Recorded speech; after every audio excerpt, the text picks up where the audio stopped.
আসসালামু আলাইকুম। TNN TV 24 থেকে সাথে আছি নাফিজ শাহ। নারায়ণগঞ্জে আলোচিত হকার জুবায়ের হত্যা মামলায় 4 জনের মৃত্যুদণ্ড দিয়েছে আদালত।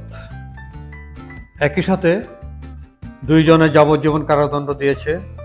মঙ্গলবার দুপুরে অতিরিক্ত দায়রা জজ চতুর্থ আদালতের বিচারক মোহাম্মদ আখতারুজ্জামান ভূঁইয়া 5 আসামির উপস্থিতিতে এই রায় ঘোষণা করেন।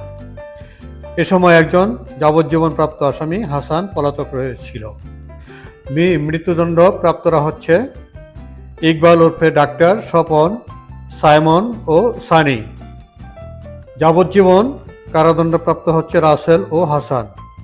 খালাসপ্রাপ্তরা হলো হকার নেতা আসাদ ও মহসিন। নারায়ণগঞ্জ আদালতের সহকারী পাবলিক প্রসিকিউটর ইকবাল আহমেদ মানিক জানান, 2021 সালের 14 অক্টোবর নারায়ণগঞ্জ শহরের বঙ্গবন্ধু সড়কে বলাকা পেট্রোল পাম্পের গির্জা সংলগ্ন ফুটপাতে দোকান বসানোকে কেন্দ্র করে হকার জুবায়েরকে ছুরিকাঘাত করে হত্যা করা হয়।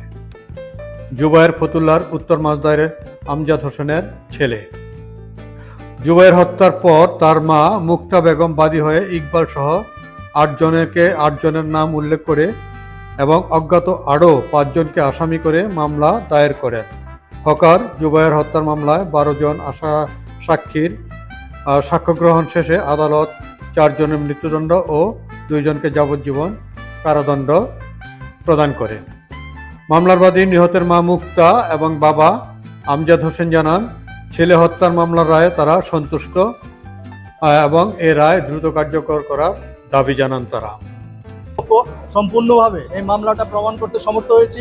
বিধায়বিজ্ঞ আদালত সম্পূর্ণ মামলা পর্যালোচনা করে আজকের এই যুগান্তকারী রায় দিয়েছেন এবং এদের মধ্যে যাদের আমার বিজ্ঞ পিপি সাহেব যেটা বললেন যে তাদেরকে 4 জনকে যাবজ্জীবন, 4 জনকে মৃত্যুদণ্ড, 2 জনকে যাবজ্জীবন এবং 2 জনকে খালাস প্রদান করেছে।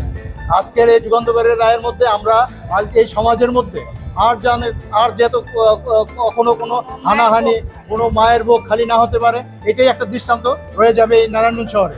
জুবায়ের অনেক নৃশংসভাবে মারছে, আজকে ওইটার রায় ঘোষণা করছে। রায়ে আমরা অত্যন্ত খুশি, আলহামদুলিল্লাহ, আল্লাহর কাছে শুকরিয়া যে আমি রায়টা অনেক ভালো পাইছি, আল্লাহ আমারে মিলাই দিছি। আমি রায় এখনো কার্যকর করা হয় নাই, আমি অতি দ্রুত কার্যকর করার আশা করি প্রশাসনের কাছে। Nafiz Ashraf, TNN TV 24।